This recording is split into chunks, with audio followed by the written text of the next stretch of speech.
Hello, learners. Welcome to Think Guild Nexus, where minds connect and grow. Learners, आज के इस video के अंदर हम बात करने वाले हैं about the stages of second language acquisition. So let's start. सबसे पहले हम ये देखते हैं कि सेकंड लैंग्वेज एक्विजिशन कहते किसे हैं. सेकंड लैंग्वेज से हमारे पास मतलब होता है कि एक ऐसी लैंग्वेज जो हमारी नेटिव लैंग्वेज के अलावा है. ठीक है, हमारे पास जो मदर टंग है, उस मदर टंग को छोड़ के कोई दूसरी अगर लैंग्वेज है, फॉरेन लैंग्वेज है, तो उसको हम सेकंड लैंग्वेज का नाम देते हैं. और एक्विजिशन से मुराद उस लैंग्वेज को सीखना होता है, अंडरस्टैंड करना होता है. और ये सेकंड लैंग्वेज एक्विजिशन जो है, ये बेसिकली उस मदर टंग के अलावा दूसरी जो लैंग्वेज है उसको सीखने को बोलते हैं. अच्छा, ये एक हमारे पास प्रोसेस है और इस प्रोसेस के अंदर हम जो है हमारी मदर टंग के अलावा कोई दूसरी लैंग्वेज है other than the mother tongue language, mother tongue जो है उसके अलावा कोई लैंग्वेज है वो सीखते हैं. सो उस प्रोसेस को हम सेकंड लैंग्वेज एक्विजिशन का नाम देते हैं. और ये जो सेकंड लैंग्वेज एक्विजिशन की हम बात कर रहे हैं, इसके अंदर बेसिकली 5 स्टेजेस आ जाते हैं. 5 स्टेजेस आ जाते हैं जिनको क्रॉस करके या पास करके ही लर्नर सेकंड लैंग्वेज सीख पाते हैं. अच्छा, ये 5 जो स्टेजेस हैं, इन 5 स्टेजेस के अंदर जो टाइम ड्यूरेशन होगी वो बिल्कुल अलग होगी. डिपेंड करता है कि लर्नर जो है उसकी एज क्या है, लर्नर किस तरह से एक्सप्लोर कर रहा है लैंग्वेज को, लर्नर कितना मोटिवेटेड है या उसका जो लर्निंग एनवायरनमेंट है वो कितना सपोर्टिव है. सो हर स्टेज पे जितना टाइम लगेगा वो टाइम चेंज हो सकता है based on these 4 factors: age, exposure, motivation and learning environment.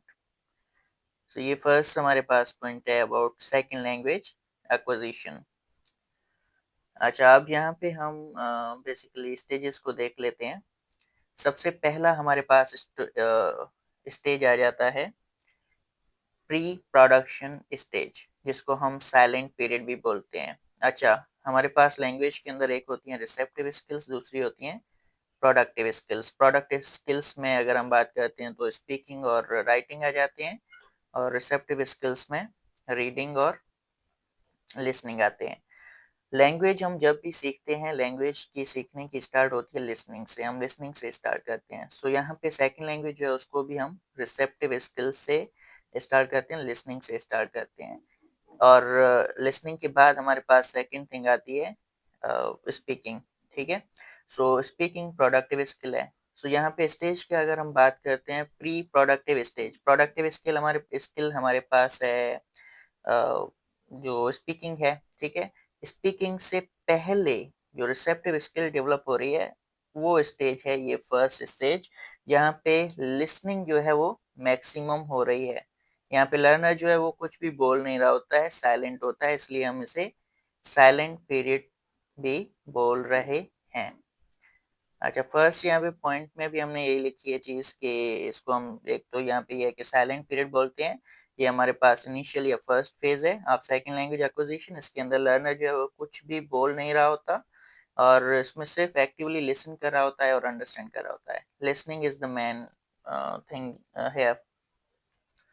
So ये हमारे पास मतलब कि प्री प्रोडक्शन स्टेज की इंट्रो है. अच्छा, इसके अंदर हम एज ग्रुप की बात करते हैं. सो अबाउट ऑन एवरेज 3 से 7 इयर्स के बच्चे जो हैं वो इस स्टेज के अंदर आ जाते हैं. और इसमें जो मैक्सिमम ड्यूरेशन लगती है, टाइम जो लगता है 0 to 6 मंथ्स तक, या फिर अबाउट 1 ईयर तक टाइम जो है वो लग जाता है इस स्टेज को कवर करने में या पास करने में. अच्छा, इसके अंदर कैरेक्टरिस्टिक्स देख लेते हैं कि बच्चे जो हैं वो कौन से कैरेक्टरिस्टिक्स या फीचर्स शो करते हैं. सबसे पहली चीज़ यहाँ पे ये होती है कि मिनिमल और नो वर्बल आउटपुट.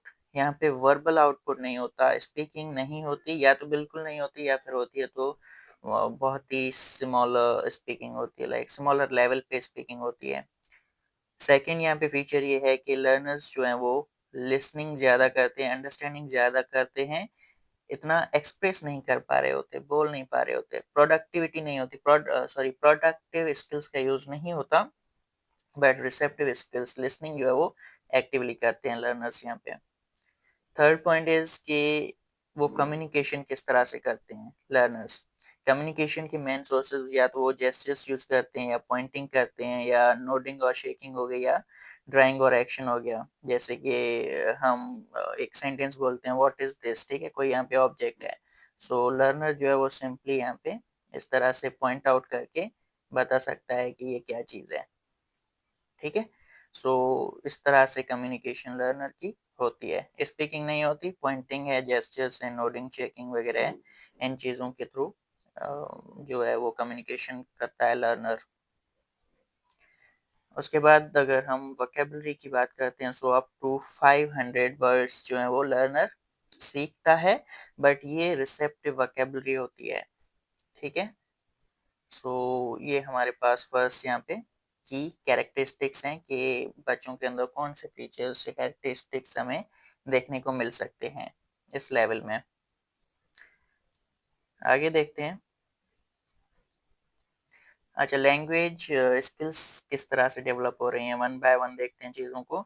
लिसनिंग यहाँ पे मेन फोकस है, ठीक है, लिसनिंग ही हो रही है फर्स्ट स्टेज में, पूरा फोकस लिसनिंग पर ही है।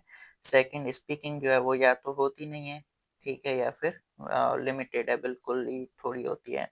रीडिंग और राइटिंग के हवाले से अगर बात करते हैं तो लर्नर जो है वो कुछ लेटर्स जो हैं उनको आइडेंटिफाई कर सकते हैं, वर्ड्स को रिकॉग्नाइज कर सकते हैं, सिर्फ रिकॉग्निशन तक ही लिमिटेड हैं लर्नर्स यहाँ पे। तो ये लैंग्वेज स्किल्स इस तरह से इस स्टेज में डेवलप होते हैं, पूरा फोकस जो है वो सिर्फ लिसनिंग पर है। अच्छा, क्लासरूम बिहेवियर्स की अगर यहाँ पे बात करते हैं कि इस स्टेज के जो लर्नर्स होते हैं वो क्लासरूम में किस तरह से बिहेव करते हैं, क्लासरूम में उनकी एग्जिस्टेंस किस तरह से शो होती है। ये लर्नर्स डिस्कशंस के अंदर पार्टिसिपेट नहीं करते, साइलेंट रहते हैं क्योंकि इनकी प्रोडक्टिव स्किल्स जो हैं वो डेवलप नहीं हो रही होती हैं। सो ये साइलेंटली सिर्फ इंफॉर्मेशन को एब्सॉर्ब कर रहे होते हैं या गेन कर रहे होते हैं। अच्छा, इनका जो रिस्पॉन्स होता है वो फिजिकल होता है, ठीक है, जैसे हमने बात की कि पॉइंटिंग आ गई, ठीक है, पॉइंटिंग है, जेस्चर्स वगैरह हैं। सो इस तरह की चीज़ें जो है वो यूज़ करते हैं, फिजिकल रिस्पॉन्स देते हैं। थर्ड थिंग यहाँ पे हमारे पास ये है कि कॉमन जो हम कमांड्स देते हैं, ऑर्डर्स जो देते हैं, उनको ये लर्नर्स फॉलो कर पाते हैं, जैसे stand up, sit down, open your book, attention, ठीक है। सो इस तरह के वर्ड्स जो हैं, उन वर्ड्स को, उन कमांड्स को लर्नर्स फॉलो कर पाते हैं, उनको समझ पाते हैं। अच्छा, उसके बाद इनके लिए आप टीचिंग स्ट्रेटजीज कौन सी यूज़ कर सकते हैं या कौन सी चीज़ें इनको पढ़ाने के लिए इस्तेमाल करेंगे। सबसे पहली प्रायोरिटी आप दें कि यहाँ पे लर्नर्स जो हैं उनको बेसिक कवर करा रहे हैं, सो उसके अंदर हम कोशिश करें कि लर्नर्स को ज़्यादा से ज़्यादा अच्छे से कॉन्सेप्ट समझा पाएँ। उसके लिए हम यूज़ करें, विजुअल्स का यूज़ करें, पिक्चर्स के थ्रू चीज़ें समझाएँ, चार्ट्स ले आएँ, रियल ऑब्जेक्ट्स, रियलिया जो होता है, ठीक है, वो हम दिखाएँ, रियल ऑब्जेक्ट्स के उनके नेम्स क्या हैं, उनके फीचर्स वगैरह सारी चीज़ें प्रॉपर्ली दिखा के समझाएँ, सो बच्चों की जो अंडरस्टैंडिंग है वो काफ़ी अच्छी होगी।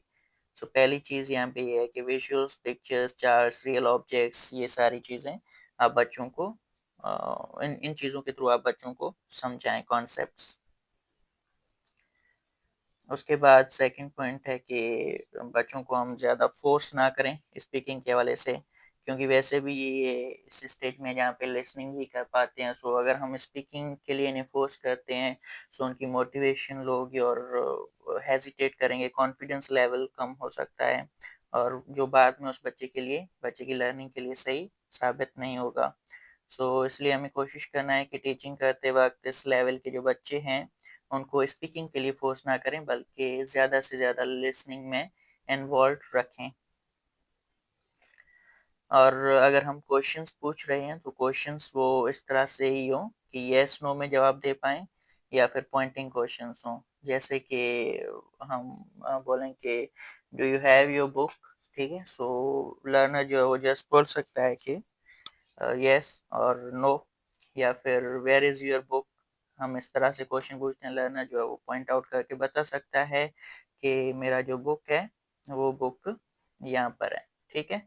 सो इस तरह की चीज़ें हम यूज़ करेंगे, क्वेश्चंस इस तरह से यूज़ करेंगे, येस नो हो या फिर पॉइंटिंग क्वेश्चंस हों। Last thing, provide a low stress environment. Stress जितना कम होगा, लर्निंग उतनी ही अच्छी होगी, ब्रेन उतना ही एक्टिवली और सेफली वर्क करेगा। सो ये हमें चीज़ माइंड में रखनी है as a teacher. Stress free environment provide करें लर्नर्स को, ताकि वो अच्छे से चीज़ें सीख और समझ पाएँ, इंफॉर्मेशन गेन कर पाएँ। तो ये हमारे पास है जी level first, pre production stage, जिस जिसके अंदर लिसनिंग जो है उसको मेनली टारगेट किया जाता है। उसके बाद सेकंड स्टेज की बात करते हैं, अर्ली प्रोडक्शन स्टेज। यहाँ पे मिनिमल स्पीकिंग जो है वो स्टार्ट होती है। प्रोडक्टिव स्किल्स जो हैं वो यूज़ करते हैं लर्नर्स। अच्छा, इसमें फर्स्ट पॉइंट हमारे पास इंट्रो देखते हैं। तो इंट्रो में ये बात है कि produce limited speech. Speaking start होती है बट वेरी लिमिटेड। कहाँ तक लिमिटेड होती है? सिंगल वर्ड्स तक या फिर शॉर्ट फ्रेजेस की बात करते हैं। सो सिंगल वर्ड्स के अंदर रिस्पॉन्स देना शुरू करते हैं। जैसे हम बोलते हैं व्हाट इज दिस, लर्नर बता सकता है बुक, ठीक है, पेन, इस तरह से जवाब दे सकता है। या शॉर्ट फ्रेजेस बेसिक बोल सकता है, फिक्स्ड। इसके अगर एज ग्रुप की बात करते हैं, सो 4 से 8 साल के जो बच्चे हैं वो इस एज ग्रुप में आ जाते हैं ऑन एवरेज। और ड्यूरेशन की अगर हम बात करते हैं, जब लर्नर करीब 6 मंथ से 1 साल तक लैंग्वेज एक्सप्लोर कर चुका होता है कंसिस्टेंटली, उसके बाद वो इस स्टेज तक, अर्ली प्रोडक्शन स्टेज तक पहुंचता है। इसके कैरेक्टरिस्टिक्स की बात करते हैं। सो फर्स्ट थिंग इज के 1000 वर्ड्स तक वोकैब डेवलप हो जाती है और ग्रामेटिकल मिस्टेक्स ज़्यादा होती हैं। स्पीच इमर्जेंस है यहाँ पे, ठीक है, अर्ली स्टेजेस में है, बिल्कुल स्टार्टिंग है of the speech. So grammatical mistakes काफ़ी ज़्यादा होंगी। मेमोराइज फ्रेजेस जो है उनका यूज़ ज़्यादा होता है। जैसे हमारे पास गुड मॉर्निंग, इस तरह की जो वर्ब हम यूज़ करते हैं डेली बेसिस पे, एक्सप्रेशन जो यूज़ कर रहे होते हैं वो बच्चे मेमोराइज कर रहे होते हैं, मेमोराइज हो जाते हैं, याद हो जाते हैं। या फिर हम उन्हें पढ़ा के रटा के याद कराते हैं चीज़ें। वो रटे हुए सेंटेंसेस वो बाद में यूज़ करते हैं कि open your book, sit down, ठीक है। ऐसी चीज़ें हम पढ़ाते हैं, मेमोराइज कराते हैं और बच्चे जो हैं वही मेमोराइज सेंटेंसेस यूज़ करते हैं। सो इसमें मेमोराइज्ड फ्रेजेस पर ज़्यादा डिपेंडेंट होते हैं बच्चे, रिलाय उन पे ज़्यादा करते हैं।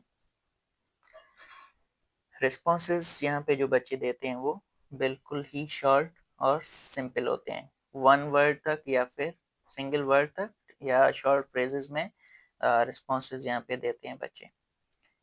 तो ये हैं characteristics of second stage, early production stage.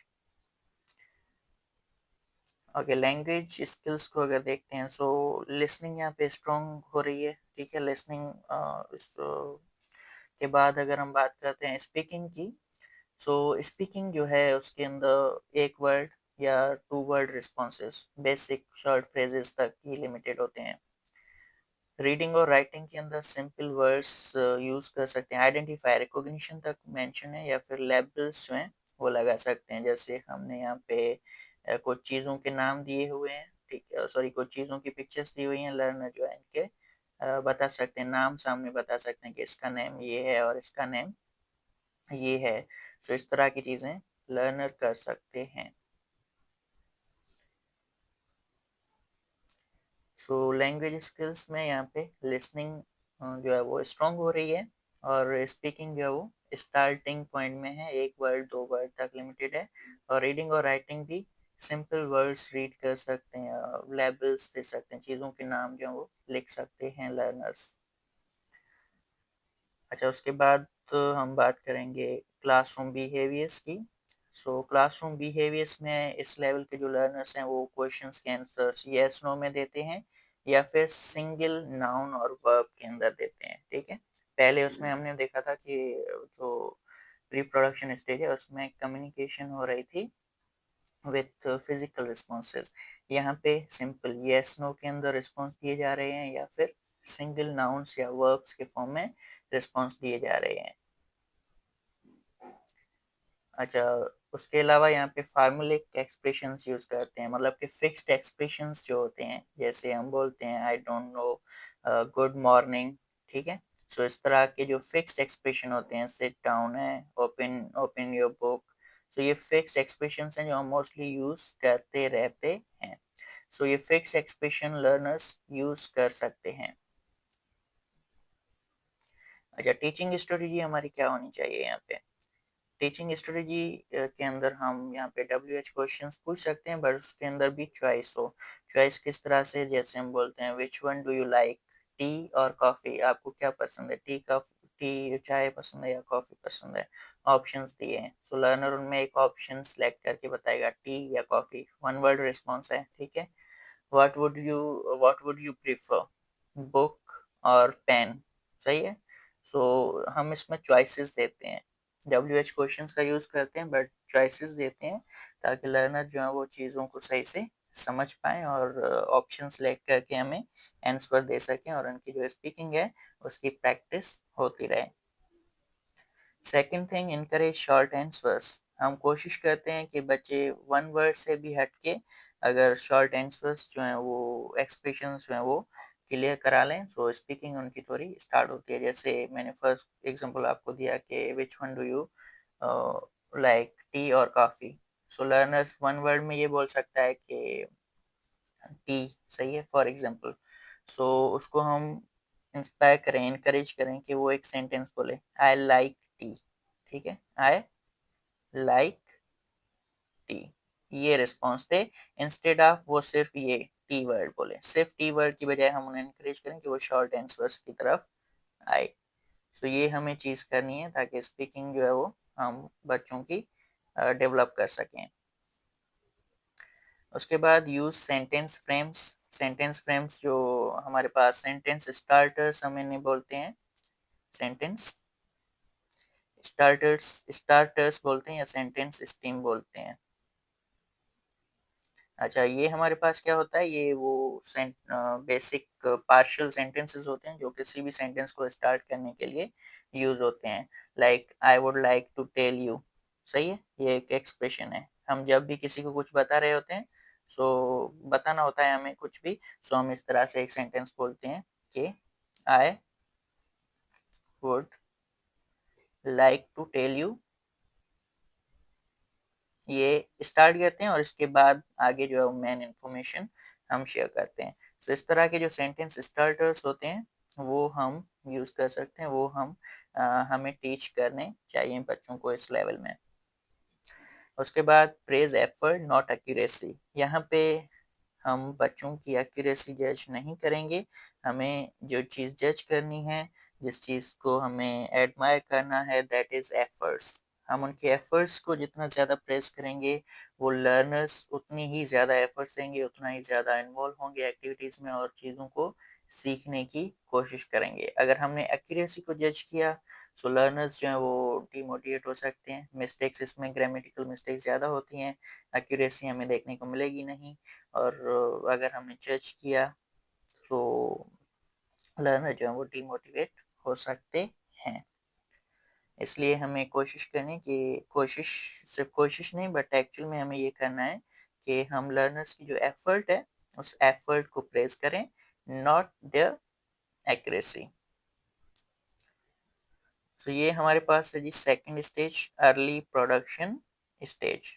उसके बाद हम मूव करते हैं स्टेज नंबर 3 की तरफ, which is speech emergence stage. यहाँ पे बच्चा स्पीकिंग स्टार्ट करता है। अच्छा, इस स्टेज के अंदर हमारे पास क्या चीज़ें देखने को मिल रही हैं? फर्स्ट थिंग, फ्लुएंसी इंप्रूव होती है, ठीक है, पहले की कंपैरिजन में। और यहाँ पे लर्नर अब सिंपल सेंटेंसेस यूज कर सकता है, क्रिएट कर सकता है और कन्वर्सेशंस के अंदर पार्टिसिपेट कर सकता है, कन्वर्सेशंस के अंदर पार्टिसिपेट कर सकता है। सो ये हमारे पास बेसिकली क्या हो गया, स्पीच इमर्जेंस। इमर्जेंस में इसके स्टार्ट हो रहा है, शुरू हो रहा है, स्पीच यहाँ पे स्टार्ट हो रही है, स्पीकिंग स्टार्ट हो रही है। इसके एज ग्रुप की बात करते हैं, सो 6 से 9 साल के बच्चे यहाँ पे आ जाते हैं और ये इस स्टेज तक लर्नर तब पहुँचता है जब अबाउट वो 1 से 2 साल तक लैंग्वेज को एक्सप्लोर कर चुका होता है, सेकंड लैंग्वेज को। इसके कैरेक्टरिस्टिक्स की बात करते हैं, so as of its characteristics, first thing यहाँ पे अगर वकैब की बात करते हैं, सो अबाउट 3000 वर्ड्स जो हैं वो लर्नर्स सीख चुके होते हैं इस स्टेज के दौरान, और 3000 वर्ड्स तक पहुंच चुके होते हैं। और इसके अंदर अगर हम सेकंड पॉइंट की बात करते हैं, सो लर्नर्स जो हैं वो सिंपल क्वेश्चंस पूछ सकते हैं, आल्सो उनके आंसर्स भी दे सकते हैं। ठीक है, बेसिक डेली लाइफ से कनेक्टेड चीज़ें हैं, उनके हवाले से अगर हम सिंपल क्वेश्चंस पूछते हैं, सो वो सिंपल क्वेश्चंस का आंसर्स भी दे सकते हैं, और अगर उन्हें खुद कोई क्वेश्चन पूछना हो तो वो भी लर्नर्स पूछ सकते हैं आसानी से। ग्रामेटिकल एरर्स और प्रोनाउंसिएशन एरर्स काफ़ी ज़्यादा होती हैं यहाँ पे, फ्रीक्वेंट होती हैं। ठीक है, काफ़ी ज़्यादा ग्रामेटिकल मिस्टेक्स होती हैं, जैसे बेसिक लाइक हम ये बोलते हैं ही डज की बजाय ही डू बोल दिया, लेकिन एक्चुअल में बोलना क्या था, ही डज। सो इस तरह की मिस्टेक्स हैं। या फिर प्रोनाउंसिएशन, ठीक है, लाइक प्रोनाउंसिएशन को इस तरह से बोलते हैं, सो प्रोनाउंसिएशन में मिस्टेक्स ज़्यादा हो सकती हैं। और यहाँ पे बच्चा बेसिकली स्पीकिंग जब स्टार्ट करता है, सो स्पीकिंग के साथ साथ वो सेकंड लैंग्वेज में सोचना भी शुरू कर देता है। अब तो यहाँ पे रियल लर्निंग स्टार्ट हो रही है आपका लैंग्वेज, एक्चुअल मतलब कि लैंग्वेज का जो यूज़ है वो यूज़ यहाँ पे स्टार्ट हो रहा है। तो ये हैं कैरेक्टरिस्टिक्स। इसके बाद हम देखेंगे लैंग्वेज स्किल्स किस तरह से डेवलप हो रही हैं इस स्टेज में। सबसे पहले लिसनिंग की बात करते हैं। लिसनिंग यहाँ पे अब कॉम्प्रिहेंशन हाई होगी। ठीक है, सबसे ज़्यादा लिसनिंग, जो भी लिसनिंग कर रहे होते हैं चीज़ों को समझ पा रहे होंगे लर्नर्स। दूसरी चीज़ स्पीकिंग सिंपल सेंटेंसेस तक है। सेकंड स्टेज में हम वर्ड्स तक और फ्रेजेस तक पहुंचे थे। थर्ड स्टेज में अब लर्नर सिंपल सेंटेंसेस यूज कर सकता है, क्रिएट कर सकता है। रीडिंग को अगर देखते हैं तो सिंपल टेक्स्ट और शॉर्ट पैराग्राफ्स को लर्नर आसानी से रीड कर पा रहा होता है इस स्टेज में।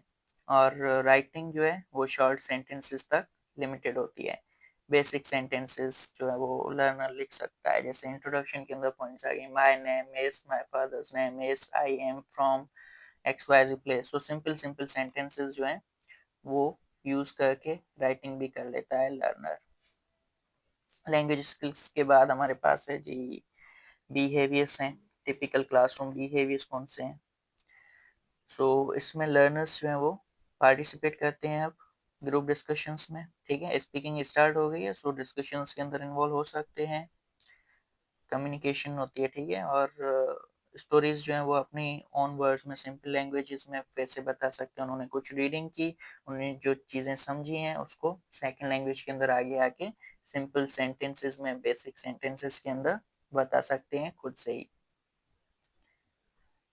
देन नेक्स्ट चीज़ ये है कि makes errors with tenses, sorry tense, articles and prepositions.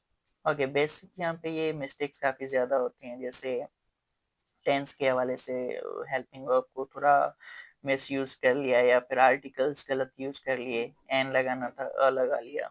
ठीक है, एन की जगह पे अ लगा लिया, ये चीज़ है। या हेल्पिंग वर्ब्स के हवाले से मिस्टेक्स होती रहती हैं। हमें प्रेजेंट पास इस तरह से होता रहता है कि इज़ लगाना था बट लर्नर ने लगा दिया वॉज। सो ऐसी मिस्टेक्स कॉमन होती हैं इस स्टेज में। अच्छा, टीचिंग स्ट्रेटजीज़ के हवाले से हम बात करते हैं नेक्स्ट। के टीचिंग स्ट्रेटजीज़ में हम यहाँ पे रोल प्लेज और डायलॉग्स को प्रमोट कर सकते हैं, क्योंकि स्पीकिंग स्टार्ट हो चुकी है। सो लर्नर्स ये चीज़ें कर सकते हैं। बेसिक कम्युनिकेशन की हम प्रैक्टिस कराएं उन्हें, ताकि वो लैंग्वेज को और ज़्यादा अच्छे से एक्सप्लोर कर पाएँ, स्पीकिंग उनकी स्ट्रॉन्ग होती रहे और लैंग्वेज स्किल्स डेवलप होती रहें। देन नेक्स्ट हम ये कर सकते हैं कि ग्रुप और पेयर वर्क्स में इन्वॉल्व करें लर्नर्स को। स्पीकिंग स्टार्ट हो सकती है, सो एक दूसरे के साथ कम्युनिकेट कर सकते हैं, सो हम ग्रुप्स और पेयर में वर्क दे सकते हैं इन्हें। अच्छा, इनकरेज एक्सटेंडेड रिस्पॉन्सेज। अच्छा, इसमें हम लर्नर्स को ज़्यादा से ज़्यादा मोटिवेट करें कि लर्नर जब रिस्पॉन्स दे रहे होते हैं, ठीक है, सो उस वक्त हम जो है लर्नर्स जो हैं उनको ये इनकरेजमेंट दें, उनको मोटिवेट करें कि वो अपने रिस्पॉन्स को थोड़ा लंबा करके बयान करें, सेंटेंसेस यूज़ करते जाएं और थोड़ा लॉन्ग रिस्पॉन्सेज जो हैं वो हमें प्रोवाइड करें, ताकि उनकी स्पीकिंग और लैंग्वेज स्किल्स जो हैं वो ज़्यादा एक्सप्लोर हो रही हैं और ज़्यादा एक्सपीरियंस के साथ वो चीज़ें सीख रहे हों। Number 4 point gentle error correction, यहाँ पे बेसिक एरर करेक्शन जो है वो खुद कर लेते हैं लर्नर्स, ठीक है। जैसे ही डू, किसी लर्नर ने ये बोला और यहीं पे वो रियलाइज करता है कि ही के साथ डू नहीं लगता पर डज लगता है। सो वहाँ पे वो खुद ही रियलाइज करके ये बेसिक मिस्टेक जो है वो इसको करेक्ट कर सकता है। सो इस तरह की चीज़ें होती हैं, या कहीं स्पेल में कोई चीज़ देखता है कि कोई लेटर आगे पीछे लिख लिया या फिर रह गया है, सो उसको करेक्ट कर लेगा। सो ऐसे बिहेवियर्स हमें देखने को मिल सकते हैं यहाँ पर। सो ये था स्टेज नंबर 3। आफ्टर दिस हमारे पास नंबर 4 पे स्टेज आ जाता है इंटरमीडिएट फ्लुएंसी स्टेज। इसके अंदर हमारे पास ये हो रहा है कि जो लर्नर्स जो हैं वो लैंग्वेज को अब एकेडमिक और सोशल सेटिंग में यूज़ करना सीख लेते हैं। अल्दो यहाँ पे भी एरर्स जो हैं वो होती हैं, बट लेवल अप हो रहा है। थर्ड स्टेज में बेसिकली जो डेली लाइफ से कनेक्टेड चीज़ें थी या बेसिक चीज़ें थी उनके हवाले से लर्निंग हो रही थी। अब यहाँ पर जो है वो एकेडमिक और सोशल सेटिंग के हवाले से ज़्यादा लैंग्वेज को एक्सप्लोर कर रहे होते हैं लर्नर्स, और इसमें एरर्स अभी तक भी होती ही हैं। एरर फ्री लैंग्वेज यूज़ नहीं हो रही है यहाँ पे भी।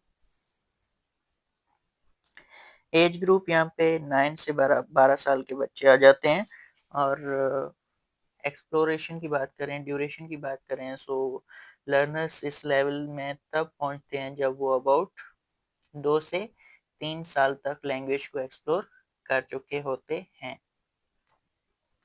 इसके की कैरेक्टरिस्टिक्स अगर देखते हैं, सो 6000 वर्ड्स तक वोकैब डेवलप हो जाती है। कॉम्प्लेक्स सेंटेंस स्ट्रक्चर्स जो हैं वो यूज़ कर पा रहे होते हैं, ठीक है। कॉम्प्लेक्स स्ट्रक्चर्स लाइक इंडिपेंडेंट और डिपेंडेंट क्लॉजेस, कंजंक्शंस का प्रॉपर यूज़ करके वो चीज़ें भी होती हैं। मीन्स कि एक्सटेंडेड जो रिस्पॉन्सेज हैं वो भी यहाँ पे लर्नर्स कर सकते हैं।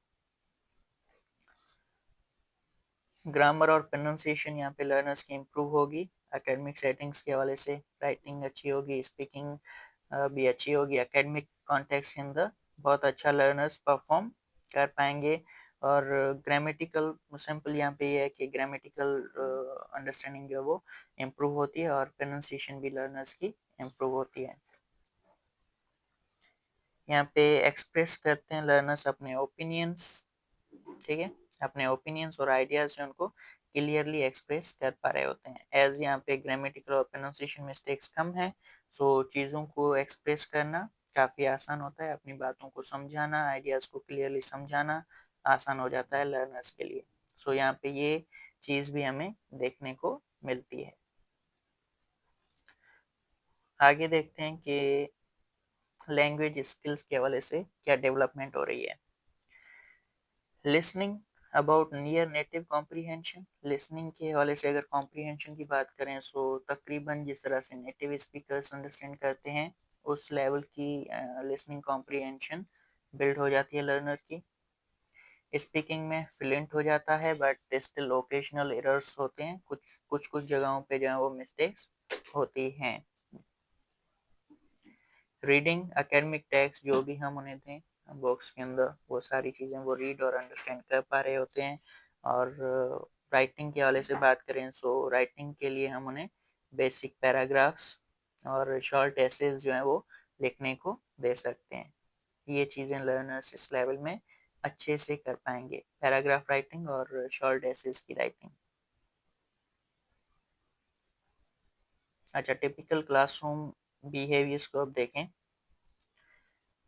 लर्नर्स डिबेट्स और डिस्कशन के अंदर इन्वॉल्व हो जाते हैं, एब्स्ट्रैक्ट कॉन्सेप्ट को भी समझ पा रहे होते हैं, ठीक है। जैसे हम बोलते हैं ऑनेस्टी, सो उन चीज़ों पे भी ये डिस्कस कर सकते हैं, उन चीज़ों पे लिख सकते हैं, बात कर सकते हैं, उन चीज़ों को समझते हैं। लैंग्वेज को क्रिएटिव एक्सप्रेशंस के अंदर यूज़ कर सकते हैं, ये भी एक मेन फीचर है। और उसके बाद ये 3 हमारे पास टिपिकल क्लासरूम बिहेवियर्स आ जाते हैं। ये बिहेवियर्स मोस्टली क्लासरूम के अंदर इस लेवल के बच्चों के अंदर हमें देखने को मिलते हैं। अच्छा, उसके बाद अगर हम बात करें यहाँ पे टीचिंग स्ट्रेटजीज की, सो टीचिंग स्ट्रेटजीज के अंदर यहाँ पे ये है कि हम एकेडमिक वर्कैब डेवलप करें, ठीक है। हमारे पास जो एकेडमिक चीज़ें हैं उनमें जो भी वर्कैब आ रही है, जो हमारे पास टायर 2 होता है, ठीक है, एकेडमिक वर्कैब से कनेक्टेड होता है ये। सो एकेडमिक वर्कैब जो है वो हम लर्नर्स को टीच करें, एकेडमिक वर्ड्स जो भी यूज़ हो रहे हैं उनकी लिस्ट हम बच्चों को दें, समझाएं वो वर्ड्स क्या मतलब है उनका, उन चीज़ों में इन्वॉल्व करें बच्चों को। राइटिंग टास्क ज़्यादा से ज़्यादा नो समरीज देते हैं, एसेस लिखने को देते हैं, इस तरह की चीज़ें, मतलब कि राइटिंग वर्क जो है एप्लीकेशंस देते हैं, ठीक है, ईमेल राइटिंग है, सो इस तरह की चीज़ें हम बच्चों को लिखने को दें। कंटेंट बेस्ड इंस्ट्रक्शन हो, कंटेंट बेस्ड इंस्ट्रक्शन ये होता है कि हम, मतलब कि अच्छा ये है कि कोई भी हमें लैंग्वेज सीखनी हो तो वो लैंग्वेज हम तब बेस्ट सीख पाते हैं जब हम उसको कनेक्ट करते हैं किसी डेली लाइफ टॉपिक से या रियल लाइफ से कनेक्ट करते हैं तब, ठीक है। लैंग्वेज को इन आइसोलेशन हम सीखते हैं सो वो नहीं सीख पाते इस तरह से। सो कंटेंट बेस्ड इंस्ट्रक्शन ये है कि लैंग्वेज को हम किसी पर्टिकुलर कंटेंट से जोड़ के फिर सीखें। जो हमारे पास मेन सब्जेक्ट्स हैं, देखिए साइंस, जैसे साइंस के कुछ टॉपिक्स हैं, ठीक है, साइंस के टॉपिक्स हैं, सो वो हम सीख रहे होते हैं, वो डेली लाइफ से एग्जांपल्स हमें देते हैं। सो लैंग्वेज को हम जो है वो साइंस के थ्रू सीखते हैं, मतलब कि साइंस का जो कंटेंट है उसको इंग्लिश लैंग्वेज के अंदर ले आते हैं और उसके थ्रू हम लैंग्वेज को सीखते हैं। सो इस तरह की चीज़ें कर सकते हैं, मतलब कि हमारी जो लैंग्वेज है उसको किसी पर्टिकुलर कंटेंट से रिलेट करते हैं, उस कंटेंट को समझने के लिए उस सेकंड लैंग्वेज का यूज़ करते हैं। सो बेसिकली उस कंटेंट को इस्तेमाल करते हुए हम वो सेकंड लैंग्वेज सीख रहे होते हैं। सो ये भी हम चीज़ कर सकते हैं, कंटेंट बेस्ड इंस्ट्रक्शन दें। मतलब कि इंग्लिश लैंग्वेज अगर हमें सिखानी है तो वो सिर्फ इंग्लिश के सब्जेक्ट में नहीं, बट साइंस के सब्जेक्ट में, एसएस से सब्जेक्ट में, सो वहाँ पे भी हम यूज़ करें इन चीज़ों को, लैंग्वेज को। अच्छा, उसके बाद ये हमें करना है कि explicit grammar refinement, grammar mistakes जो बेसिक हैं उनको हम रिफाइन करें और रिव्यूज़ कराएं, ठीक है, बेसिक करेक्शंस हैं वो उनको बताते रहें लर्नर्स को, ताकि उनकी ग्रामेटिकल अंडरस्टैंडिंग और ज़्यादा इम्प्रूव हो। सो ये हमारे पास चीज़ें हैं टीचिंग स्ट्रेटजीज़ के अंदर, और यहाँ पर हमारे पास स्टेज नंबर 4 कंप्लीट होता है। उसके बाद final and last stage is advanced fluency stage. यहाँ पे अब लैंग्वेज फुल्ली डेवलप है। अच्छा, एडवांस फ्लुएंसी के अंदर यहाँ पे क्या आता है कि नियर नेटिव और native like proficiency of the language develop हो चुकी होती है, और एकेडमिक लैंग्वेज के अंदर खास करके सोशल सेटिंग के अंदर शायद मतलब कि अभी भी एरर्स हों, हम इतना अच्छे से कम्युनिकेट ना कर पाएँ, बट अगर हम बात करते हैं एकेडमिक लैंग्वेज की, तो एकेडमिक लैंग्वेज के अंदर like a native performance show कर सकता है लर्नर। एज ग्रुप इसका 12 प्लस ईयर आ जाता है, बच्चे इस स्टेज के जो बच्चे होते हैं वो तकरीबन इस स्टेज के अंदर आ जाते हैं ऑन एवरेज। और ड्यूरेशन की अगर हम बात करते हैं, सो एज ऑफ ड्यूरेशन 5 से 7 साल तक जब हम लैंग्वेज को एक्सप्लोर करते हैं तब जाके एडवांस फ्लुएंसी स्टेज तक पहुंच पाते हैं, तब जाके हम यहाँ पे फुल एकेडमिक प्रोफिशिएंसी तक पहुंच पाते हैं, error free like native proficiency जो है वो हम गेन कर पाते हैं। अच्छा, इसके कैरेक्टरिस्टिक्स की बात करते हैं, की कैरेक्टरिस्टिक्स। सो इसमें फर्स्ट थिंग यहाँ पे ये है कि वोकेबलरी अबाउट 8,000 से 10,000 वर्ड्स तक बिल्ड होती है। ग्रामर और प्रोनाउंसिएशन एक्यूरेट होते हैं, ठीक है, वो बिल्कुल सही तरह से ग्रामर रूल्स को यूज़ कर पा रहे होते हैं, अंडरस्टैंडिंग होती है, और प्रोनाउंसिएशन जो है वो काफ़ी बेहतर होती है लर्नर्स की इस लेवल में। अच्छा, अब यहाँ पे जो लर्नर्स हैं वो इडियोमेटिक एक्सप्रेशंस हैं, फिगरेटिव लैंग्वेज है, ठीक है, फिगर्स ऑफ स्पीच का यूज़ करते हैं, जो हम ह्यूमर है और वेरियस जो एरियाज हैं लैंग्वेज से कनेक्टेड, उन चीज़ों को अच्छे से समझ पा रहे होते हैं। उसके बाद can function fully in professional and academic context. अब यहाँ पे प्रोफेशनल और एकेडमिक कॉन्टेक्स्ट को अगर देखें, सो उन सेटिंग्स के अंदर लर्नर एक प्रोफेशनल की हैसियत से अच्छे अच्छी तरह से लैंग्वेज यूज़ कर लेता है। प्रोफेशनल और एकेडमिक कॉन्टेक्स्ट की अंडरस्टैंडिंग बहुत ही अच्छी हो जाती है एडवांस फ्लुएंसी स्टेज के अंदर।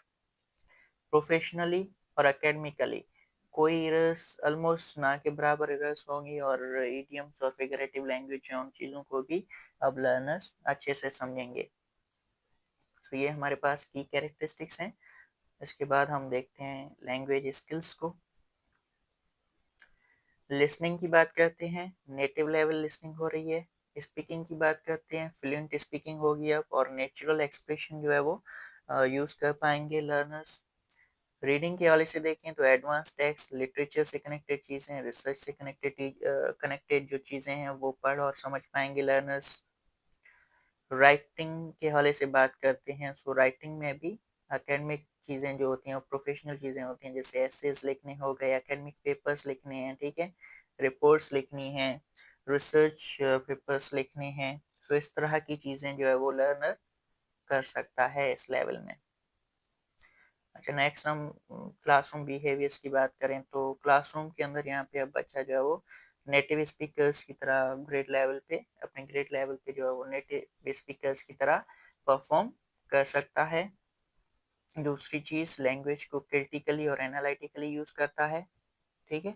अब वो चीज़ों को समझता है, लॉजिक यूज़ करता है। सो चीज़ों को एनालाइज और क्रिटिसाइज करके लैंग्वेज जो है उसको क्रिटिकली और एनालिटिकली यूज़ कर सकता है लर्नर इस लेवल में। फिर आता है सेल्फ करेक्ट्स एरर्स। अपनी जो गलतियां होती हैं उन गलतियों को अब वो खुद ही करेक्ट कर लेगा। इंडिपेंडेंट लर्नर बन चुका है, ठीक है।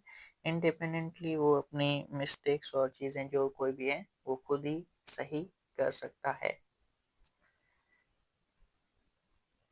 तो ये हमारे पास हैं जी टिपिकल क्लासरूम बिहेवियर्स। उसके बाद नेक्स्ट आता है हमारे पास टीचिंग स्ट्रेटजीज। इस लेवल के बच्चों को हम किस तरह से टीच करें, सो वो हम यूज़ करेंगे एडवांस राइटिंग टास्क दें यहाँ पे, ठीक है। एडवांस लेवल की राइटिंग कराएं, रिपोर्ट्स लिखवाएं, रिसर्च पेपर्स लिखवाएं, एकेडमिक पेपर्स लिखवाएं, एसेस लिखवाएं, ठीक है। तो इस तरह की चीज़ें हम कर सकते हैं राइटिंग के हवाले से। क्रिटिकल थिंकिंग एक्टिविटीज़, कुछ ऐसी एक्टिविटीज़ में इन्वॉल्व करें जो क्रिटिकल थिंकिंग को इन्वॉल्व कर रही होती हैं। वेरियस प्रॉब्लम्स हम लर्नर्स को सॉल्व करने के लिए दें, एनालाइज करने को दें, इस तरह की एक्टिविटीज़ करा सकते हैं। सोशल प्रॉब्लम्स हमारे पास होती हैं, एकेडमिक प्रॉब्लम्स होती हैं, उनको डिस्कस करने को बोलें, वहाँ पे क्रिटिकली लर्नर्स सोचते हैं। सो ये टास्क हम दे सकते हैं लर्नर्स को इस लेवल में। प्रेजेंटेशंस दें, रिसर्च वर्क जो है वो इनको मैक्सिमम रिसर्च वर्क प्रोवाइड करें, इस तरह की एक्टिविटीज़ में इन्वॉल्व करें। And last thing, authentic materials provide करें, ठीक है। ये ऑथेंटिक मटेरियल्स किस तरह से उन्हें मिल सकते हैं, ये चीज़ या ये सोर्सेज जो हैं वो हमें प्रोवाइड करने हैं लर्नर्स को, या उन्हें गाइड करना है। ओके लर्नर्स, तो ये हमारे पास हैं 5 stages of second language acquisition. एक शॉर्ट रिव्यू अगर लेते हैं, सो सेकेंड लैंग्वेज एक्विजिशन की अगर हम बात करते हैं, सेकेंड लैंग्वेज मतलब कि हमारी मदर टंग के अलावा कोई भी दूसरी लैंग्वेज हो, एक्विजिशन जो है वो एक लर्निंग होती है, ठीक है। सेकेंड लैंग्वेज को अंडरस्टैंड करने का जो प्रोसेस होता है उस प्रोसेस को हम सेकेंड लैंग्वेज एक्विजिशन का नाम देते हैं। इसके अंदर 5 स्टेजेस आ जाते हैं। प्री प्रोडक्शन से हमने स्टार्ट किया था, सही है, और लास्ट में एडवांस्ड फ्लुएंसी पे एंड किया है। सो यहाँ पे 5 स्टेजेस इन बिटवीन आ जाते हैं, और हर चीज़ को हमने बेसिकली कवर किया है। जो टिपिकल क्लासरूम बिहेवियर्स होते हैं वो चीज़ हमने देखी, टिपिकल क्लासरूम बिहेवियर्स, और कौन सी लैंग्वेज स्किल डेवलप हो रही है। चारों लैंग्वेज स्किल्स को हमने टारगेट किया है कि किस लेवल पे डेवलप हो रही हैं, किस लेवल में वो स्किल्स। टीचिंग स्ट्रेटजीज में आप क्या कर सकते हैं वो चीज़ हमने डिस्कस की, और कैरेक्टरिस्टिक्स क्या हैं इस लेवल के, ठीक है। सो ये चीज़ें हमने डिस्कस की हैं। होपफुली ये चीज़ें कवर हो गई होंगी। आपके स्टिल कोई भी क्वेश्चंस हो, डाउट्स हो, feel free to ask in comment section, ठीक है। I will response your questions, inquiries there. Sorry, I will respond you questions थे। सो इस वीडियो के लिए यही था। Thank you for now.